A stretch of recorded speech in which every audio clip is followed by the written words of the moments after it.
Hello, good evening, नमस्कार, आदाब। मेरा नाम है आरजे राज। आप देख रहे हैं 378th episode of Nagpur most happening Facebook live show Raaz ki Baat. Chhatarpur farms presents Raaz ki Baat in association with Kamat and Durukar wealth manager. A big thank you to my hospital partner, which is a Crims Hospital, Nagpur ka #1 hospital when it comes to lungs, and especially at the time of COVID, they are doing an amazing job.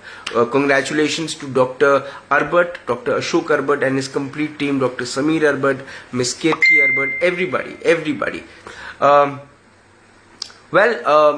Congratulations to Siddhi Vinayak infrastructure, जो बहुत सारे लोगों की इस वक्त खाने के package की मदद कर रहा है, बहुत सारे लोगों तक दवाइयां पहुंचा रहा है। तो Siddhi Vinayak infrastructure is not just making a dream home come true, but also helping people with happiness. Globus ITI Kamchi, congratulations for doing an amazing job during the COVID. Tirupati Urban Cooperative Bank, Nagpur ka #1 bank. Of course, congratulations to Tricos, becoming a global brand of chocolates from Nagpur city. I think they are doing an amazing job.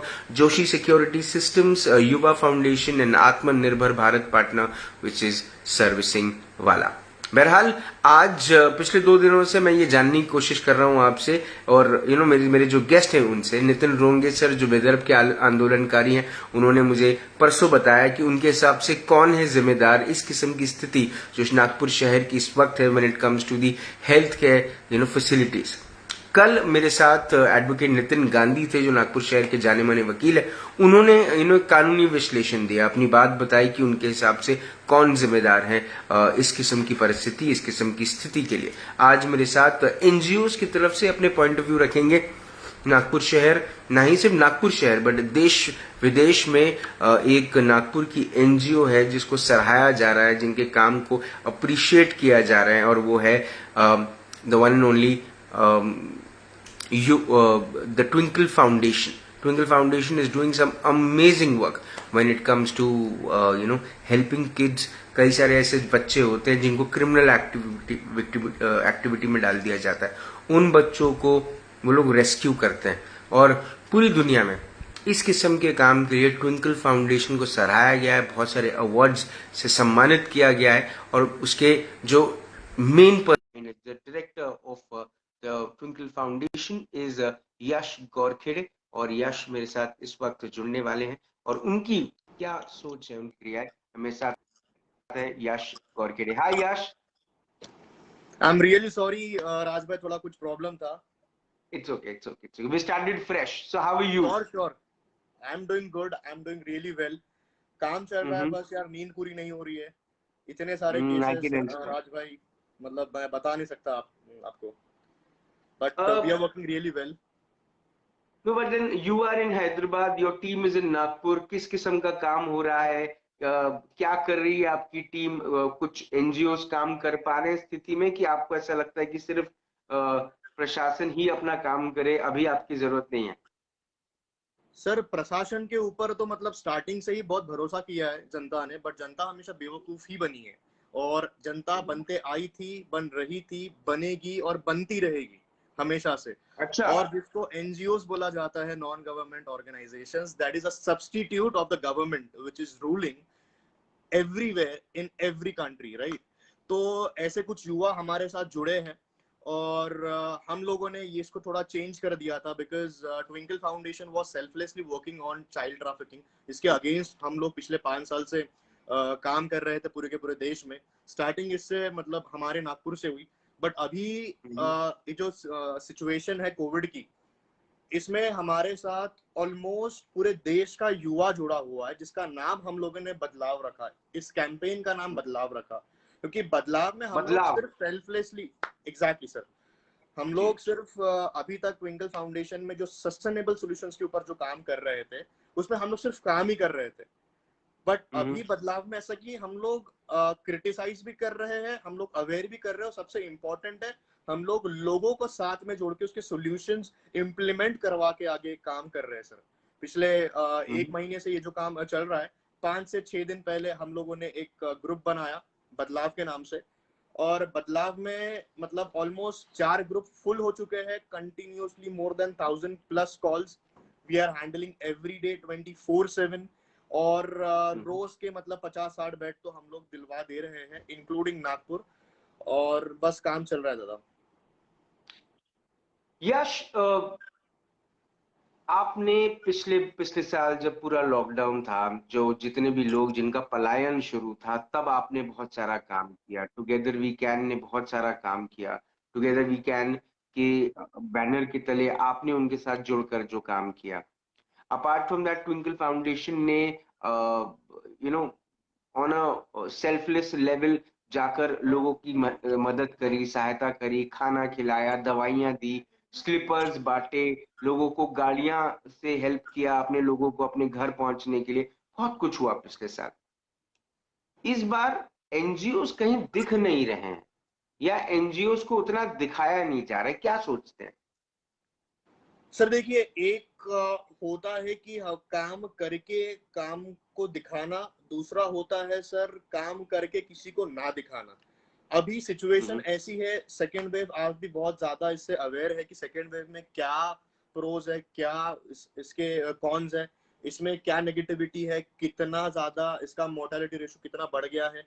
तो sir अभी हर एक इंसान खुद के लिए पहले सोच रहा है। जितने भी एनजीओ जो पहले श्री भरने साहब हमारे जो आईपीएस रह चुके हैं, एक्स आईपीएस ऑफ जी नागपुर, एडिशनल जी कमिश्नर, इनके गाइडेंस के अंडर बहुत बेहतरीन काम किया। 500+ एनजीओ साथ में आए थे, 30 लाख लोगों के ऊपर उन लोगों ने मतलब सबको फूड डिस्ट्रीब्यूशन दिया, बहुत सारे काम किए। बट सर अभी सिचुएशन ऐसी है कि अभी मैं आपको एक किस्सा बताता हूँ। हमारे एक वॉलेंटियर है, बहुत सीनियर वॉलेंटियर है, जिनका नाम वैभव गर्ड है। वो एक चीफ इन्वेस्टिगेशन ऑफिसर है। तो बच्चे जितने गायब होते हैं उनको फॉलो अप करना, उनको वापस से री इन्वेस्टिगेट करना, वो उनका काम है, वो उनका डोमेन है। ये जी। इंसान ने पिछले 4 सालों में more than thousands of rescue operation he did, like खुद अकेले। अपार्ट फ्रॉम हम्म, दैट, जब 2020 में जब लॉकडाउन लगा था, उसके बाद ji Shashank, Prateek, many volunteers including Vaibhav, they work like like day and night they work. अब सिचुएशन सर ऐसी है कि उस दिन उसके पापा को कोविड हो गया, और ये लोगों ने सर ऐसा भी काम किया कि जो लाशें, जो जिनका कोई नहीं था जीएमसी में, मतलब जिनका अंतिम संस्कार के लिए कोई नहीं था, तो ये लोग भी आगे से गए और उन्होंने जी। मतलब उनका अंतिम संस्कार किया उनके रिवाज के से। अब सर ये चक्कर में उनको उनके डैडी को कोविड हो गया था, और कोविड में सर इतना बुरा हाल है कि उनका सीटी निकला 23 आउट ऑफ 25।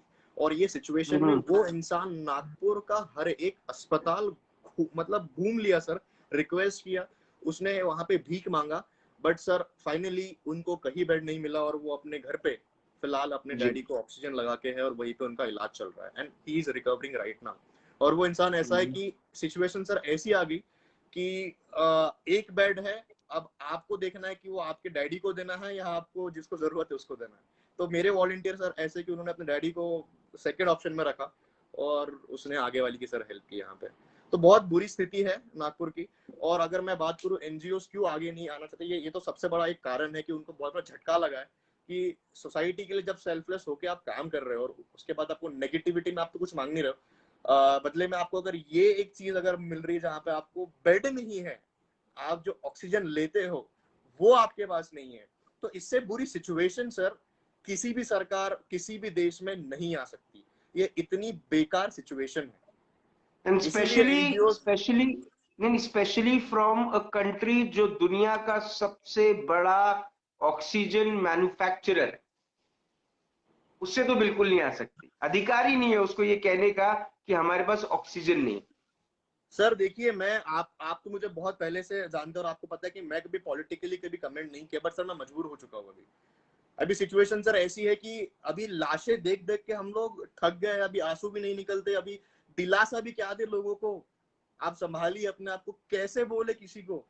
इतने फोन आ रहे हैं, इतने कॉल्स आ रहे हैं, हम लोग ट्राई कर रहे हैं यहाँ पे लोगों की हेल्प करने का, लेकिन sir due to O2 oxygen, जो हम लोग रेगुलरली रोज लेते, जिसकी हमको वैल्यू नहीं है, वो आज हमको समझ में आ रही है। हम लोग किसको बोले सर, हम लोग एक नॉन गवर्नमेंट ऑर्गेनाइजेशन है, we are helpless. PM care relief fund में 2 साल का CSR बुक हो चुका है, हम लोग किसको मांगे? No one is helping us out. हम लोग किसी डोनर से बात करते कि सर आप प्लीज 500,000 रुपए या इसके जगह आप कुछ बार्टर में आप कुछ दे दीजिए, यहाँ पे ऑक्सीजन लग रहा है, रेमडेसिविर है, बहुत सारी चीजें है, किसी को राशन लग रहा है। अब तो मैं उस पर आया ही नहीं अभी तक, तो बहुत बड़ा मुद्दा है। तो इस पे वो लोग बोल रहे कि सर हमने ऑलरेडी मोदी को दे दिया है, तो आप कौन सी बड़ी बात है, आपको हम लोग क्यों देंगे, उन्होंने क्या कर लिया जो आपको देंगे। तो बहुत सारे विचित्र प्रश्न, बहुत सारे एक सिस्टम इतना बेकार बन चुका है आजू बाजू की, अब कोई मदद करना चाहता ही नहीं है। ये सिचुएशन है। बट फिर भी ऐसे कुछ युवा है पूरे देश में जिन्होंने आगे से इस कंडीशन को साइड में रखते हुए सेल्फलेस होके वापस से एक चीज लेके आई है, वो है बदलाव। अब सबको बदलाव चाहिए, अब सबको दिख रहा है इस देश में क्या हो रहा है। अगर एक रिक्शे वाला बेचारा घर से निकल रहा है और उसके मुंह पे मास्क नहीं है, अगर ये हमारे संविधान में लिखा है सर कि मास्क जरूरी है पहनना, ये पैंडेमिक सिचुएशन में, ये पैंडेमिक एक्ट बोलता है आपका कि आपको पूरे के पूरे नॉर्म्स फॉलो करने चाहिए, ये सिर्फ हमारे गरीब लोगों के लिए सर। अमित शाह जी इतनी बड़ी रैली करते हैं, उनके लिए कुछ नहीं है।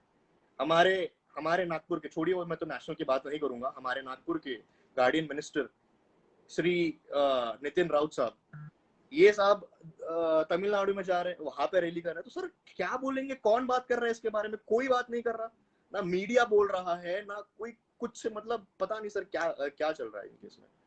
आई डोंट नो सिचुएशन अभी जब 15 मई तक जाने वाली है सेकेंड वेव की, वो टाइम पे जब ये मोर्टेलिटी रेशियो अब जब 10% के आसपास है, 5 से 10 के बीच में, जब ये 25 से 30 के बीच में रहेगा तो क्या हालत होगी। नागपुर का पॉपुलेशन अप्रोक्सीमेटली 35-38 लाख है, जिसमें से सिर्फ अभी पूरे एक साल में 3-3.25 लाख केसेस सर आए हैं। तो ये हालत है हमारी कि 10-10 हजार 5-5 हजार लोग मर रहे हैं सर। और जब सिचुएशन जब 25 से 30% पे आएगी तो करेंगे क्या, कहाँ जाएंगे, किसको बोलेंगे। Yash, as a person from a non government organisation, जब आप काम करते हैं, सोसाइटी के लिए काम करते हैं, कुणाल मौर्य भी आपको देख रहे हैं, वो भी बहुत अच्छा काम कर रहे हैं। मैं चाहता हूँ कुणाल मौर्य अपने अपने टिप्पणियां डालते रहे। अगर आप पढ़ पा रहे हैं यश, तो कुणाल मौर्य एक बहुत बड़े, आप खुद उस एक मूवमेंट से जुड़े हैं जो ऑक्सीजन ही की बात देने की बात कर रहा है। 7,000 पेड़, 30,000 पेड़ कटने की बिल्कुल आ गए उस लेवल पे कि 30,000 पेड़ कट जाए और अजनी वन को पूरा साफ कर दिया जाए। और अजनी वन को काटने के लिए प्रशासन बिल्कुल एक पैर पे खड़ा है, और जो ग्रीन पॉकेट है, जो ऑक्सीजन देने वाला पॉकेट है, उसको भी काटने के चक्कर में है ये, और ऑक्सीजन ये प्रोवाइड नहीं कर सकते। ठीक, मैं आपसे जानना चाहता हूँ यश, कि जब आप सोसाइटी के लिए काम करते हैं, आपके पास हजारों की तादाद में वॉलेंटियर्स हैं। कायदे से देखा जाए तो आप खुद एक पार्टी है, पॉलिटिकल नहीं, लेकिन आप एक पार्टी है, ट्विंकल फाउंडेशन। हजारों वॉलेंटियर्स है आपके पास। आप जब रास्ते पे उतरेंगे तब मुझे इस बात का विश्वास है कि आप हजारों वॉलेंटियर्स लेकर उतरेंगे। कितना दुख होता है कि यार हम इतना कुछ कर रहे हैं, लेकिन प्रशासन में, यंत्रणा में इतना बड़ा लूप होल है। क्या महसूस होता है? सर देखिए इसमें दो चीजें हैं, I would like to clarify this thing. पहली है सर, जो चीजें जाने अनजाने में होती है, एक अनपढ़ गवार देश, एक अनपढ़ गवार सरकार जिसको पता है, मतलब जिसको पता ही नहीं कि हो क्या रहा है मेरे देश में, तो वो सोल्यूशन कैसे निकालेगा। But we can not call India as a developing nation. 75 साल सर हमारे आजादी को हो चुके हैं, हम लोग आज चांद पे जाने की बात कर रहे हैं, हम लोग जा चुके, बहुत सारी चीजें टेक्नोलॉजी से, मतलब हम लोग बहुत ऊपर है, मतलब उसके परे है। Now the second thing is, things are being done deliberately, चीजें जानबूझ के की जा रही है अपनी कुर्सी गर्म करने के लिए, अपनी कुर्सी बचाने के लिए। और मैं सर इन सब राजनेताओं की और ये सब राष्ट्रीय पार्टी की सर मैं निंदा करता हूं कि अगर आप लोग किसी भगवान के नाम के ऊपर अगर वोट मांग रहे हो और आप किसी समुदाय के ऊपर आप उसको क्रिटिसाइज करके कमेंट करके अगर आप वोट मांग रहे हो, तो सर ये सरकार ज्यादा दिन की नहीं है। आप कितने साल से भी आप उसका मैनेजमेंट आप उसको बना लो, कितने साल से भी आप उसके रूट्स बना लो, अगर आपकी नींव कमजोर है, अगर आपकी नीयत कमजोर है, तो इसको आप कुछ नहीं कर सकते। ये कुछ दिन की सरकार है सर। हिटलर भी one of the prominent leader था, जी। जर्मनी में one of the prominent leader था। जर्मनी को हम्म। तब समझ में आया जब हिटलर ने जर्मनी बर्बाद कर दिया था। मैं विनती करता हूँ हाथ जोड़ के सभी युवाओं से कि अभी अपने आंखें खोलो, और अगर आप चाहते हो तो मैं नाम भी यहाँ पे ले सकता हूँ सर, कोई मुझे प्रॉब्लम नहीं है कि मैं आज तक किसी से 1 रुपए, मेरी टीम ने 1 रुपए किसी से नहीं लिया और ना ही किसी को 1 रुपए दिया है। वो लोग सेल्फलेसली काम कर रहे हैं विदाउट एनी डोनेशन, ट्रैफिकिंग में जाके गोलियां खा रहे हैं, गोलियां चल रही है। बरखा ने मतलब आप शायद जानते होंगे बरखा पटनायक को, she is doing really well in her age. Vaibhav Barde, Shashank Patil, Prateek Barbate, ये लोग कितना काम करेंगे सर, ये लोग पढ़ाई करेंगे, ये लोग जॉब ढूंढेंगे, घर पे माँ बाप अलग चिल्लाते हैं। तो ये सर सब कुछ छोड़ के जब ये लोग काम कर रहे हैं तो सरकार को समझना चाहिए कि ये सिचुएशन जो है ये एकता का है। बदलाव की बहुत अच्छी बात सर क्या है, उस दिन हमारे ग्रुप में एक बहुत युवा नेता है बीजेपी के, देवेश द्विवेदी। ये खुद बीजेपी के हैं और मतलब ये जो लेवल पे जो काम कर रहे हैं अभी अभी वो बहुत पॉजिटिव थे, बहुत सीरियस थे वो भी, बट उन्होंने तभी भी लोगों की हेल्प की। हमारे पास ऐसे कुछ वॉलंटियर्स है बदलाव के जो एनसीपी के हैं, ऐसे कुछ है जो बीजेपी के हैं, ऐसे कुछ है जो कांग्रेस के हैं। बदलाव की सबसे अच्छी बात सर क्या है, ये जात पात पार्टी वार्टी कुछ नहीं देख रहा, ये सिर्फ लोगों को हेल्प कर रहा है। क्योंकि सर कोरोना भी सर सेक्युलर है ना, कोरोना सर जी। आपको जात देख के नहीं आ रहा है, कोरोना आपको जी। मास्क पहनने पे मजबूर कर रहा है। आपको जी। मिट्टी में जाना है या आपको अग्नि देना है, वो कोरोना खुद डिसाइड कर रहा है सर। वो डिसाइड जी। ये नहीं कर रहा कि इसमें अग्नि देना है या इसमें आपको मिट्टी में जाना है, वो जात वात नहीं दिख रहा है। तो चीजें डिलिबरेटली हो रही है। हम सर इतने पागल थोड़ी है, हमको दिख रही है। मतलब एक नॉर्मल बीपीएल वाला इंसान 500 रुपए 1000 रुपए चालान भरेगा, या हमारा जो एनसीआरबी का जो डेटा जो बोलता है कि 28 rupees is the daily veg income of an Indian, वो 28 रुपए कमा के अपने घर पे लेके आएगा या 500 रुपए सर चालान भरेगा। हमारे पास सिस्टम क्यों नहीं है जो ये नेताओं के, ये राजनेताओं के रैलियों पर करे चालान। आज से 1 साल पहले 22 मार्च को जब, सॉरी 24 मार्च को जब लॉकडाउन लगाया गया था, 2 दिन पहले एक बहुत बड़ी पूजा हुई थी एमपी में। उसके बाद मतलब ट्रम्प का जब टूर हुआ यहाँ पे, तब सरकार सो रही थी क्या सर? मतलब उनको पता नहीं था कि तबलीगी जमात यहाँ पे आने वाले हैं। जो सो कॉल्ड मीडिया ने एक प्रोपेगेंडा जो चलाया था कि Tablighi Jamaat was the corona bomb in India, वो लोग फैला रहे हैं इसको। सर अभी मैं फिर एक सेक्युलर सेक्युलर छोड़ो सर, मैं एक इंडिविजुअल हूँ, मेरे को कुछ नहीं समझता। बट सर मुझे जब चीजें दिख रही है कि एक तरफ है एक एक समुदाय जिसको आपने हर तरीके से बदनाम किया, हर तरीके से आपने पुराने वीडियोस उठा के डाले यहाँ पे, कई और के वीडियोस थे वो आपने यहाँ पे वायरल किए, आपने नफरत फैलाई। अब दूसरी तरफ मैं देखता हूँ लाखों करोड़ों लोग कुंभ मेला में सर जमा होके, अब परमिशन कैसे दे रहे हो सर? चलो आपने परमिशन भी दे दी, आपने बोला कि 5 लाख टेस्ट हम लोगों ने पर दिन में, per day we have done. Sir कैसे पॉसिबल है ये? आप किसको पागल बना रहे हो? और सबसे बड़ी बुरी बात यह है सर इसमें कि प्रशासन और शासन दोनों को पता है चीजें क्या हो रही है, they know very well what are the things which are going right now, but still वो लोग नहीं करना चाहते। हमारे देश में जैसे कि सर आपने बोला कि इतना ज्यादा यहाँ पे ऑक्सीजन प्रोडक्शन होता है पूरे ग्लोबली, आज लोग सर ऑक्सीजन से मर रहे हैं। एक एक मैं बहुत दुखद किस्सा है कल का, एक प्रेग्नेंट लेडी की तरफ से फोन आया उनके हस्बैंड का, वो जयपुर में थे।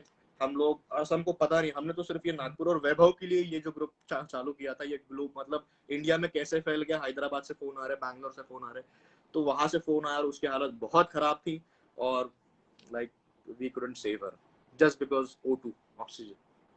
तो चीजें बहुत डिलिबरेटली हो रही है, चीजें सबको पता है करना क्या है। सर ये पागलपन नहीं है या ये चीज बहुत एकदम आईक्यू लेवल चोर का बहुत ज्यादा होशियार या बहुत ज्यादा वो पढ़ा लिखा या बहुत ज्यादा वो क्वालिफाइड नहीं होता कि वो चोरी कर पाता है। चोरी वो इसीलिए कर पाता है कि मालक सोया हुआ है। मालक मतलब कि जी। जनता, जनता में कुछ युवा। और सर बीजेपी की मैं अगर बात करूंगा, ऐसी भी कोई पॉलिटिकल पार्टी जो बहुत पावर में है आज के डेट में, और उनके खिलाफ आप अगर कुछ बोल रहे हो तो आपकी जो जगह है वो जेल में है। और सर अगर जी। जेल जेल इसका मुआवजा है या जेल इसका क्या बोलेंगे, इसका एक प्रसाद है, तो सर हाँ। हम लोग बेशक जेल जाना चाहेंगे सर। लेकिन हम लोग सर यहाँ नहीं मरना चाहते। हम लोग अगर शरीर से मरे नहीं सब, सर आत्मा हमारी मर चुकी है। इतने अंतिम संस्कार, इतने सारे लोग मर रहे हैं सर, क्या बोलेंगे। और सर एक और चीज मैं इसमें आपको बताना चाहूंगा राज भाई, हम्म। हमारा जो एक एक कर्तव्य है हमारे आर्मी के तरफ, जो एकदम सीना तान के हर भारतीय बोलता है, हमारी भारतीय बोलता नहीं है, उसको बुलवाया जाता है वोट बैंक के लिए कि हमारी आर्मी अभी भी बॉर्डर पे लड़ रही है, सियाचिन में हमारे जवान लड़ रहे हैं। सर दुखद घटना ये है कि एक एक हमारा आर्मी का कांस्टेबल, उनकी भी डेथ हो चुकी है ऑक्सीजन नहीं मिलने से। तो ये जो जनता है, ये जो पागल हो रही है नेशनलिज्म के नाम के ऊपर, ये पागल होना बंद करे। दस्तक बहुत जल्दी आपके घर पे भी आने वाली है, और ये रियलिटी है। मैं किसी को बद्दुआ नहीं दे रहा हूँ, या मैं नहीं बोल रहा, but that is a reality. 15 मई तक second wave would be on its peak. So हाथ जोड़ रहा हूँ आपसे, अभी भी उठिए, जागिए और कुछ करिए अपने बच्चों के लिए, आने वाली पीढ़ी के लिए। पागलपन बंद करिए। जर्मनी बनने से हमको कोई नहीं रोक पाएगा अगर ये चीज कंटिन्यू होती रही तो। सर जी। यश, आपने बदलाव जो मूवमेंट है उसके बारे में मैं अगर थोड़ा सा और बात करूं, आई थिंक ये जो हुज रिस्पॉन्सिबल है ये सब आपके जवाबों में आ ही जा रहा है। बदलाव के अंदर में आप युवाओं से बहुत सारे जुड़े हैं, अलग अलग पार्टीज के युवा कार्यकर्ता आपके दोस्त हैं या आपके मूवमेंट के साथ जुड़े हैं, क्या सोच है? सर देखिए, एक चीज होती है कि हम लोग किसी आदर्श को फॉलो कर रहे हैं और उसके पीछे पागल है। हम किसी भगवान को फॉलो कर रहे हैं और उसके पीछे पागल है, दैट इज नोन एज अंधभक्ति। ये अंधभक्ति किसी से कोई नहीं छीन सकता, और कोई छीनना भी चाहेगा तो वो कर नहीं पाएगा। दूसरा होता है कि एक हमने आदर्श रखा, एक हमने भगवान रखा, उनके रास्ते पे हम लोग चल रहे हैं, बट हमारा दिमाग कॉन्शियस है, हम लोग सोच समझ के कर रहे हैं। तो अभी जितने भी जो नेता है, युवा नेता है हमारे साथ जुड़े हुए, उनको पता चल चुका है, या उन्होंने खुद बोला या दर्शाया नहीं है कि हमारी सरकार ने कितने गड्ढे किए हैं या कितने गड्ढे कर रही है, but they are well known. जब उनके भी माता पिताओं को और उनके भी बाल बच्चों को बेड, आईसीयू, वेंटिलेटर और ऑक्सीजन नहीं मिल पा रहा है, तो वो समझ चुके हैं सर कि अभी बदलाव बहुत जरूरी है, और अगर युवा अभी नहीं करेंगे तो कभी नहीं होगा। एक एक युवा नेता जुड़ी है हमारे साथ, श्रेया ठाकरे देख रही हैं, कांग्रेस की युवा नेता है, कहती हैं कि जैसे फाइन लिया जा रहा है, अगर आप मास्क नहीं पहने तो लोगों से फाइन लिया जा रहा है, तो बेड्स नहीं मिल रहे तो एनएमसी ने लोगों को पैसे देना चाहिए एंड अपोलोजाइज करना चाहिए कि हम बेड्स नहीं दे पा रहे हैं। बहुत सही बोल रही है श्रेया, और मेरे हिसाब से एक एक आइडियल स्टेटमेंट रहेगा ये। बट सर आपको भी पता है, बातें की बातें और लातों से माने, ये जो सरकार है ये अब बातों से नहीं मानने वाली।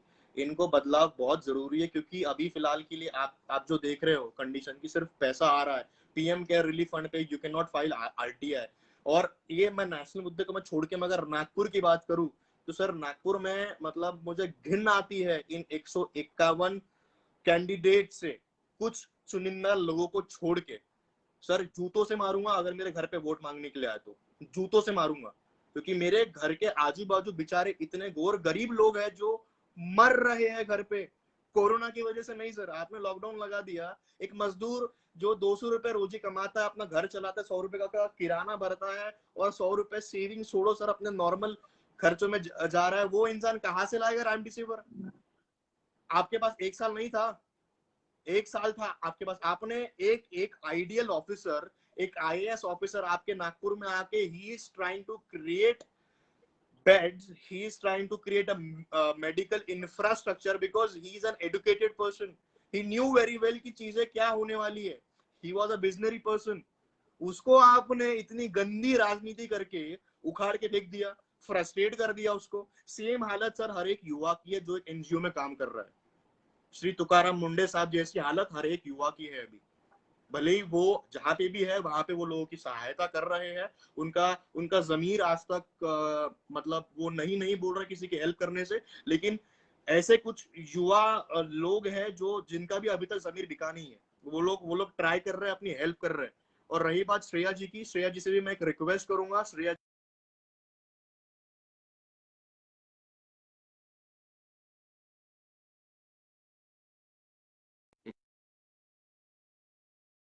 सीट्स में भी जो वार्ड में आज कांग्रेस है, कांग्रेस से भी क्या एक्सपेक्टेशंस है मैं आपको बता नहीं सकता हूँ।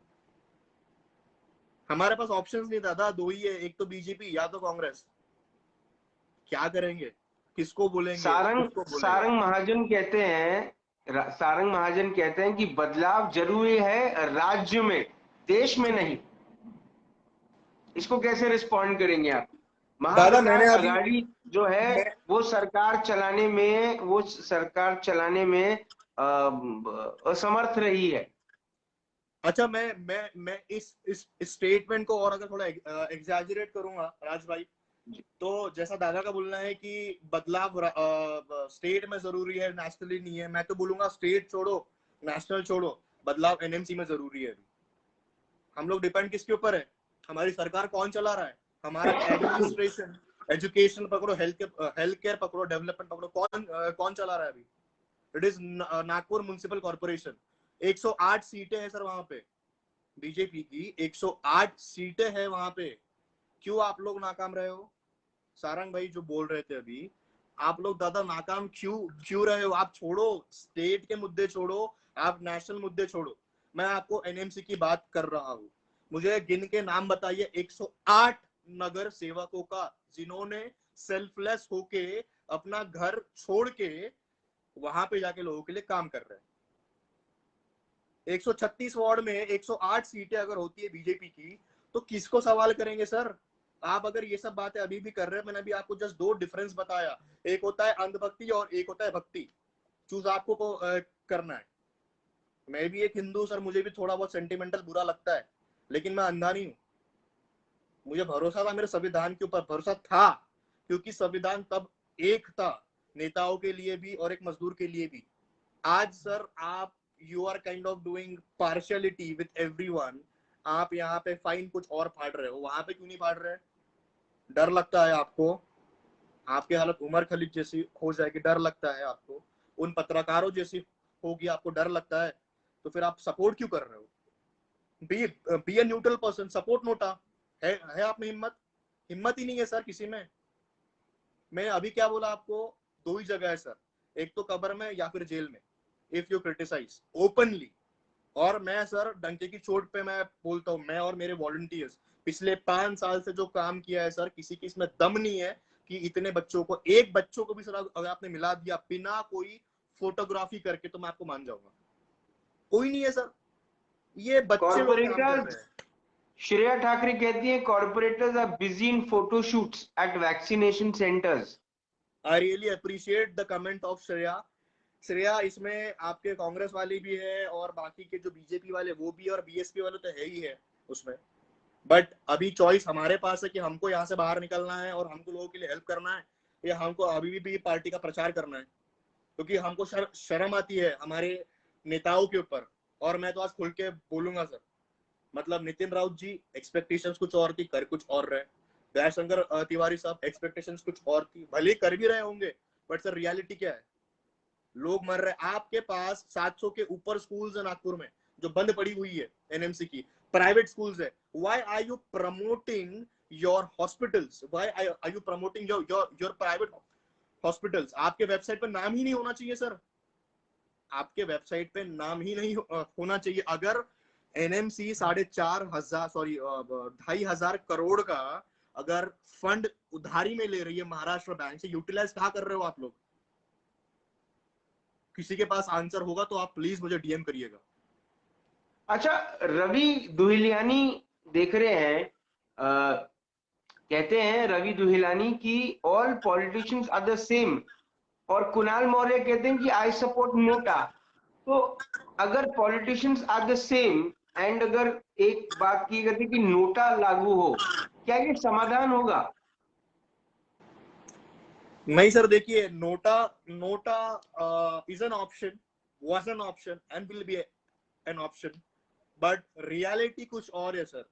रियलिटी ऐसी है कि एक आम आदमी आम की तरह हो गया है। वो एक डायलॉग है नायक का कि एक तो सड़ जाएगा या फिर कुचल के फेंक दिया जाएगा, या चूस के फेंक दिया जाएगा। ये दो ही चीजें हैं आज। अगर सेंसिबली देखा जाए, if there is a model of United Nations where we have to follow, the sustainable goals, what it says that you should have a backup. अगर कभी भी कोई पैंडेमिक आती है तो गवर्नमेंट को प्रिपेयर करना पड़ता है कुछ महीनों पहले. चाइना सर 10,000 बेड्स एक दिन के अंदर बना लेता है 24 आवर्स में. 10,000 बेड्स का हॉस्पिटल अगर वो बना लेता तो हम लोग क्यों नहीं कर सकते. ज्यादा दूर जाने की सर जरूरत नहीं है. रायपुर हमसे 250 किलोमीटर दूर है. वहां पे सर क्या हुआ आपको खुद को पता है. तो बात ऐसी sir, NOTA is an option, but ये सेंसिबली सोचना पड़ेगा. नोटा हमारी सरकार नहीं चलाने वाला.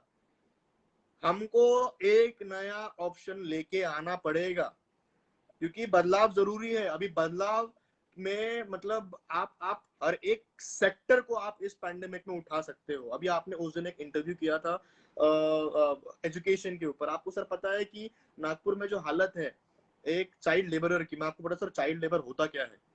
बाप काम नहीं करता, माँ घर पे मतलब माँ दूसरों के घर पे जाके बर्तन मांजती है. वो बच्चा देखता है कि भैया मेरे घर पे जरूरत है, वो बाहर निकलता है, पढ़ाई भी करता है और साथ में घर भी चला रहा है, मजदूरी करता है. और जबकि हमारा जुवेनाइल जस्टिस एक्ट इसको बोलता है कि वो मजदूरी नहीं कर सकता, बट उसकी मजबूरी है कि हेल्पलेस है. वो भूख से मरेगा या फिर बाहर जाके मरेगा. ऑप्शन क्या है उसके पास, बाहर जाके मरूं मैं. तो अभी मुझे बताइए ये जो चाइल्ड लेबर है ये मिड डे मील के लिए हमारे स्कूल्स में आते थे. आज स्कूल बंद है, इनको मिड डे मील कौन प्रोवाइड कर रहा है इनके घर पे सर. कितनी आंगनवाड़ियां में जाके आज मिड डे मील दिया जा रहा है.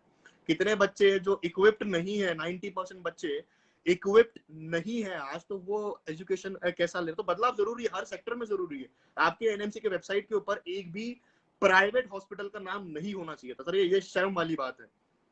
आपको सर खुद को पता है कि मैं आपको इतने बार फोन किया कि राज भाई कोई बेड प्लीज दिलवा दो. हमको रियलिटी दोनों को पता था कि भैया 8 लाख रुपए डिपॉजिट है, कहाँ से लेके आएंगे. इंसान बच भी गया ना सर 8 लाख रुपए डिपॉजिट करने के बाद, तो बैंक वाले उसकी मतलब उसका घर जला डालेंगे, नीलाम कर देंगे. वहां मरने से अच्छा फिर वो कोरोना में मर जाए. लोग सर बोल रहे कि भैया कोई जहर दे दो हमको. इंजेक्शन नहीं मिल रहा, बेड नहीं मिल रहा, हम लोग वैसे ही मर रहे, ऐसे ही मर जाएंगे. तो NOTA is not an option sir. बदलाव जरूरी है अभी.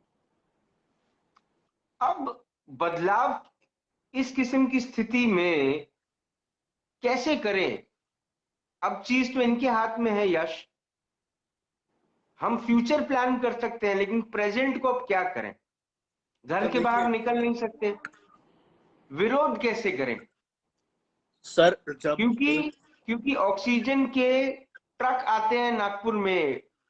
ट्रक ऑक्सीजन से भरी हुई टैंकर्स आते हैं ट्रेन में. और पूरा शहर जो है, पूरे जो कार्यकर्ता है बीजेपी के, वो धन्यवाद करते हैं नरेंद्र मोदी जी को, गडकरी जी को, देवेंद्र जी को कि आपने नागपुर को सांस लेने के लिए ऑक्सीजन दे दी.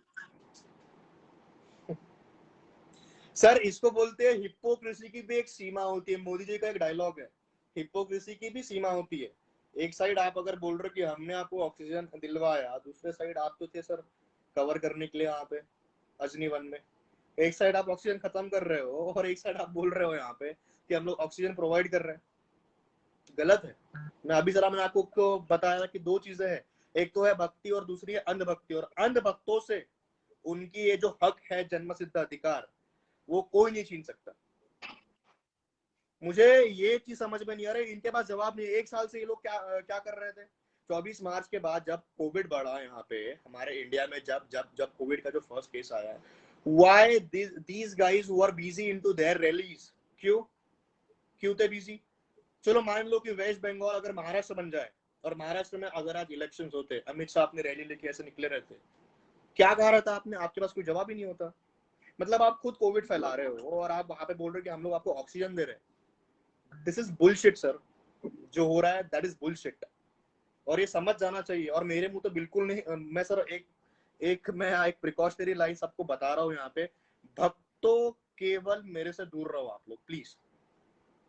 आपको आना है, साथ में काम करो. बहुत सारे बीजेपी वाले आके मेरे साथ काम कर रहे हैं. सब लोग भाई लोग हैं हमारे. बिकॉज वो टाइम पे we are not seeing any of the religion, any of the political party. We have only one option, that is survival and saving the people of Nagpur and India. And ये time पे कोई propaganda का sir time नहीं है. तो भक्त थोड़ा दूर रहे प्लीज. इस वक्त ये मेरा आपसे आखिरी सवाल होगा यश. कौन जिम्मेदार है? या आखिरी में पूछ रहा हूं आपसे, कौन जिम्मेदार है आपके हिसाब से?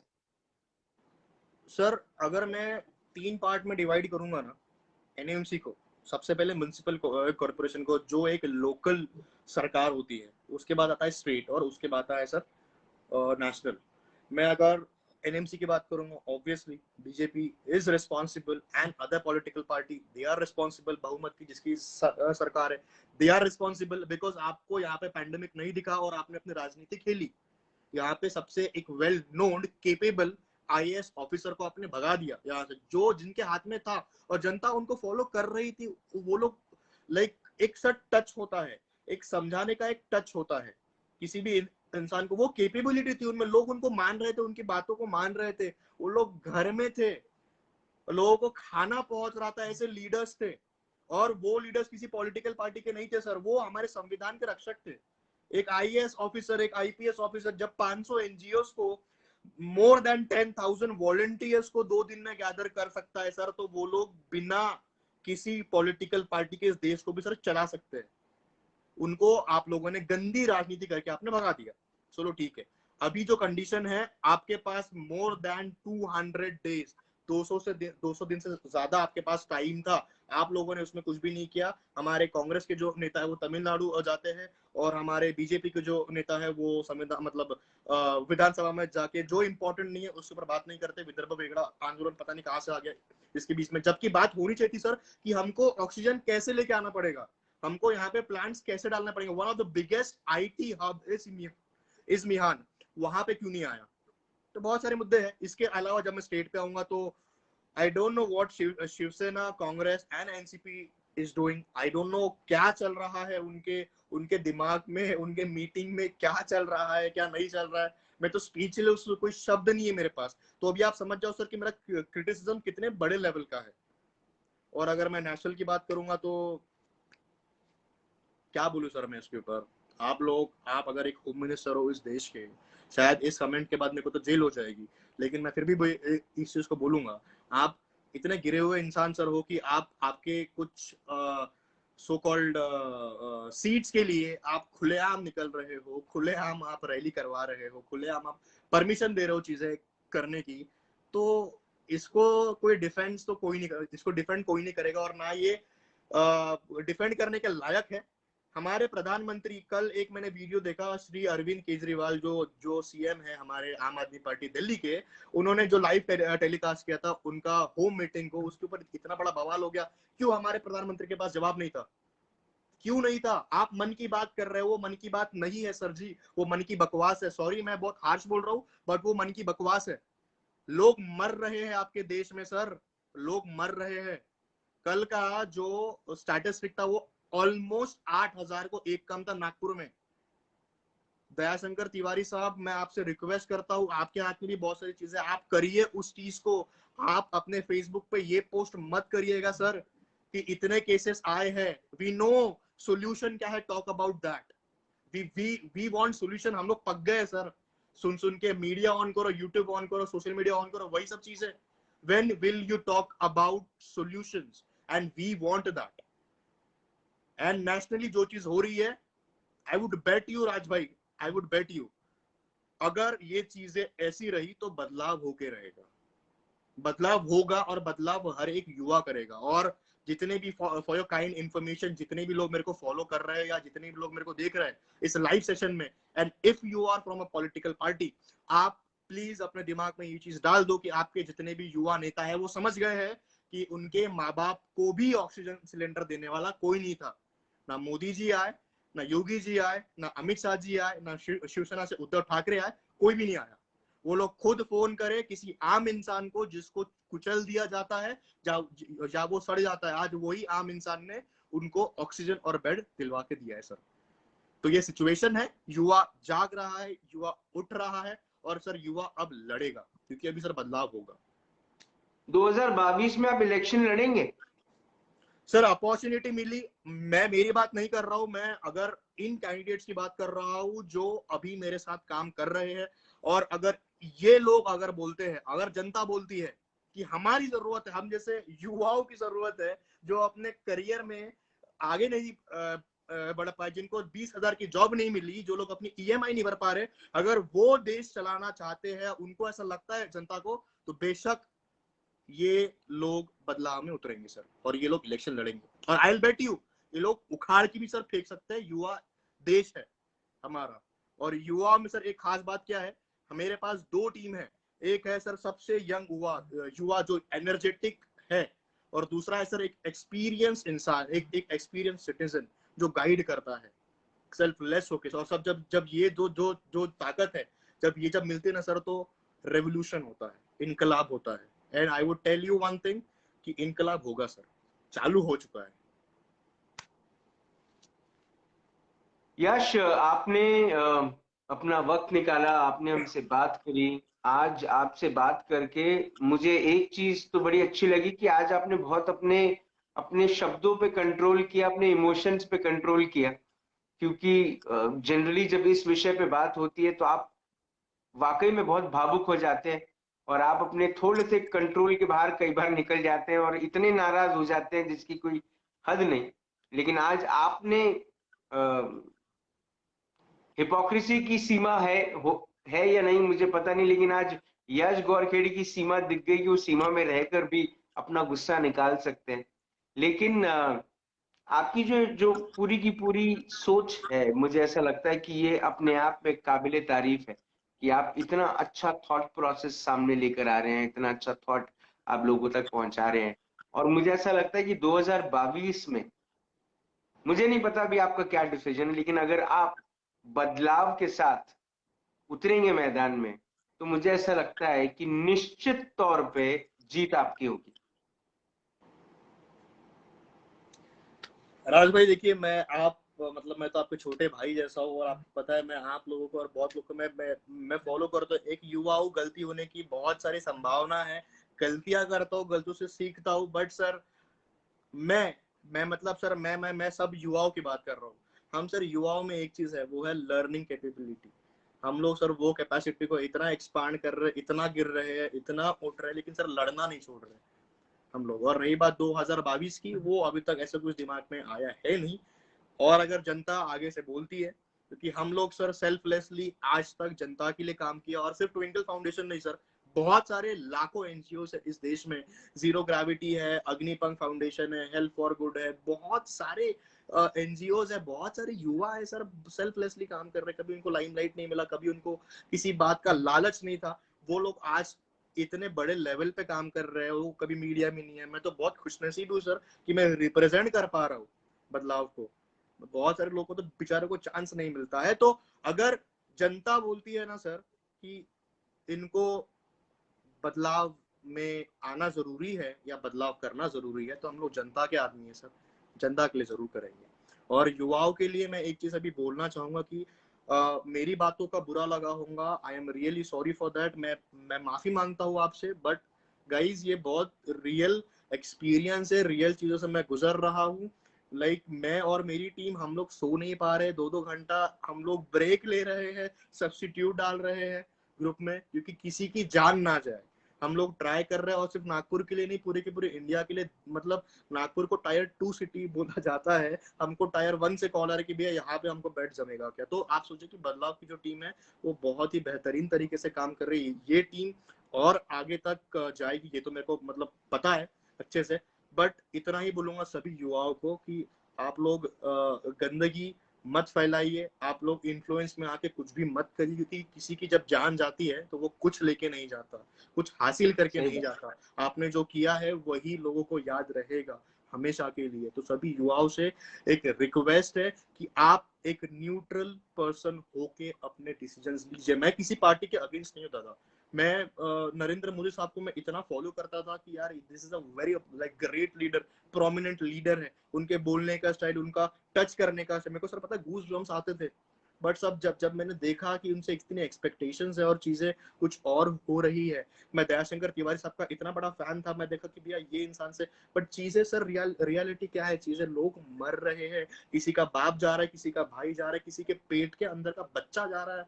तो सिचुएशन बहुत ब्रूटल है सर बाहर। और अगर ये सिचुएशन में अगर किसी ने राजनीति किया, तो प्लीज मेरे आसपास मत आना, वरना बहुत गलत हो जाएगा। मैं खुलेआम आप सबको बोल रहा हूँ, अगर आपको आना है तो आप न्यूट्रल भाव से, आप किसी भी पार्टी के रहो, मैं किसी पार्टी के अगेंस्ट नहीं हूँ। आपको पता है दादा, अच्छे लोग आना बहुत जरूरी है, चाहे वो बीजेपी से, चाहे वो कांग्रेस से, चाहे किसी भी पॉलिटिकल पार्टी से। एंड वी वांट टू अच्छे लोग बढ़िया आना है। मुद्दे पे बात करिए, मुद्दों पे बात बिल्कुल करिए। और हम जैसे, मैं अभी भी बोल रहा हूँ, हम जैसे बेरोजगार युवाओं की जरूरत नहीं है अभी भी सरकार चलाने के लिए, तो आपके हाथ में है, कृपया इसको चलाइए, या फिर युवा उतरेगा मैदान में और फिर जंग में बात करेंगे हम लोग। ठीक है दादा, आपने अपना वक्त दिया, आपने हमसे बात करी यश, बहुत बहुत धन्यवाद। Thank you so much. Thank you so much Rajesh भाई, thank you so much.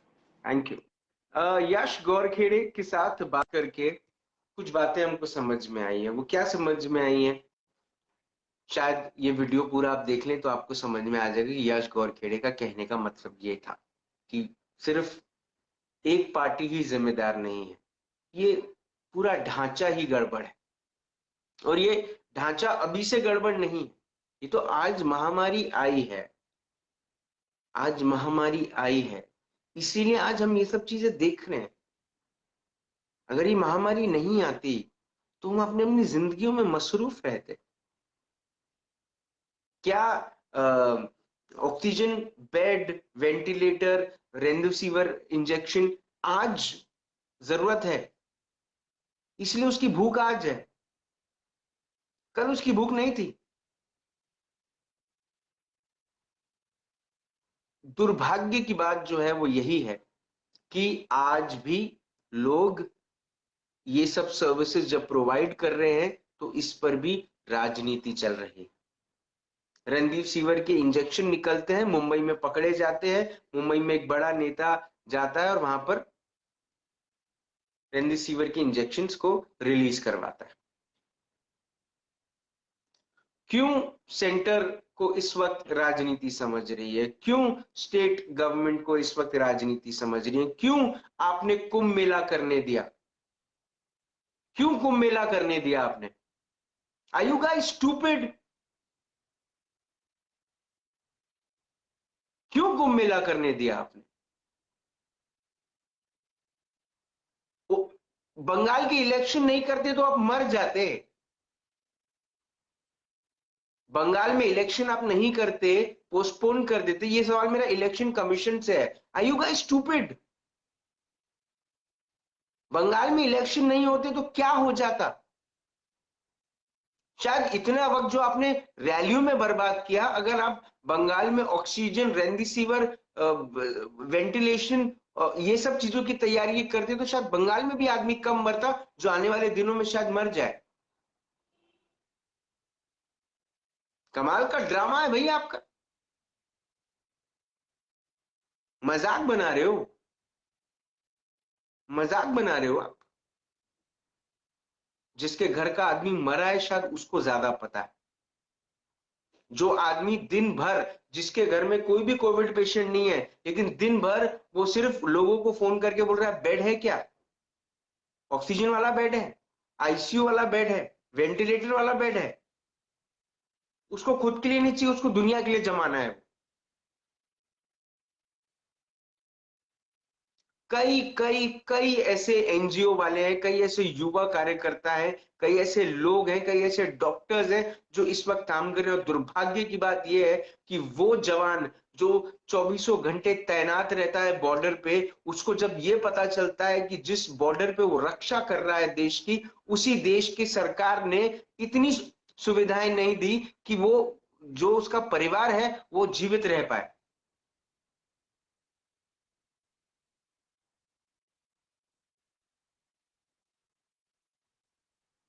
Neeraj Raut सही बोल रहे हैं, पंढरपुर में भी इलेक्शन की कोई जरूरत नहीं थी, रैलीज की जरूरत नहीं थी। आप मचोर लोग हैं, आप हैं मचोर लोग।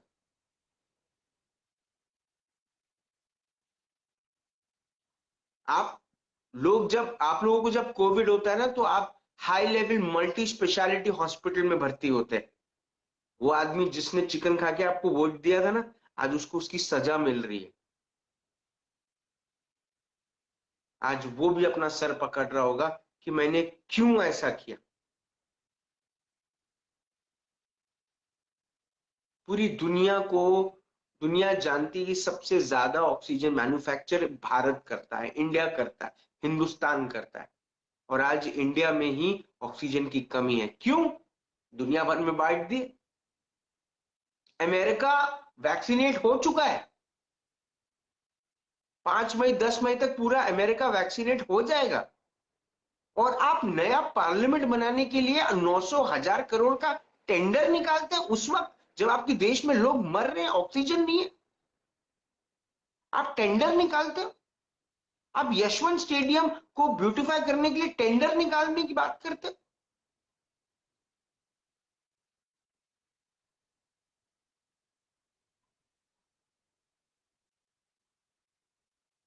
मेंटल इलनेस है क्या यार?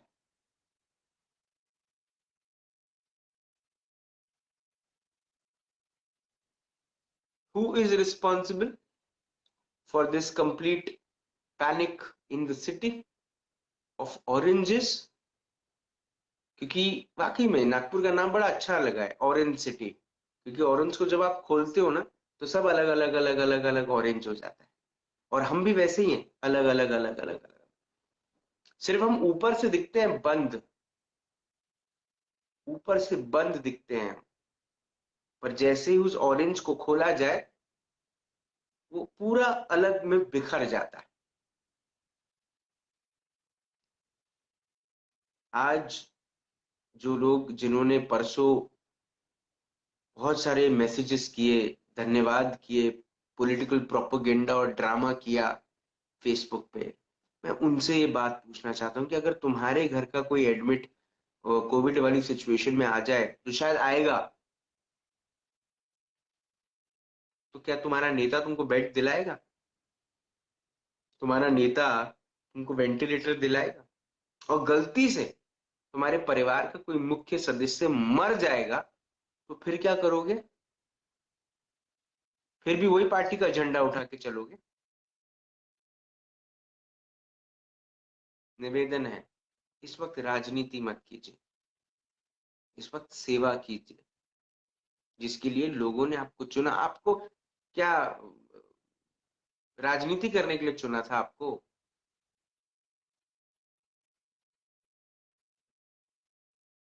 ये शेरों के शहर में गधे कहां से आ गए? तो सभी गधों से निवेदन है, शेर बने। सभी गधों से निवेदन है, राजनीति ना करें। और स्पेशल मेंशन है उन पॉलिसी मेकर्स को जो हमारे ऑक्सीजन के जो 7,000 8,000 पेड़ हैं अजनी वन के, जो काटने वाले हैं, उनसे निवेदन है कृपया न काटें।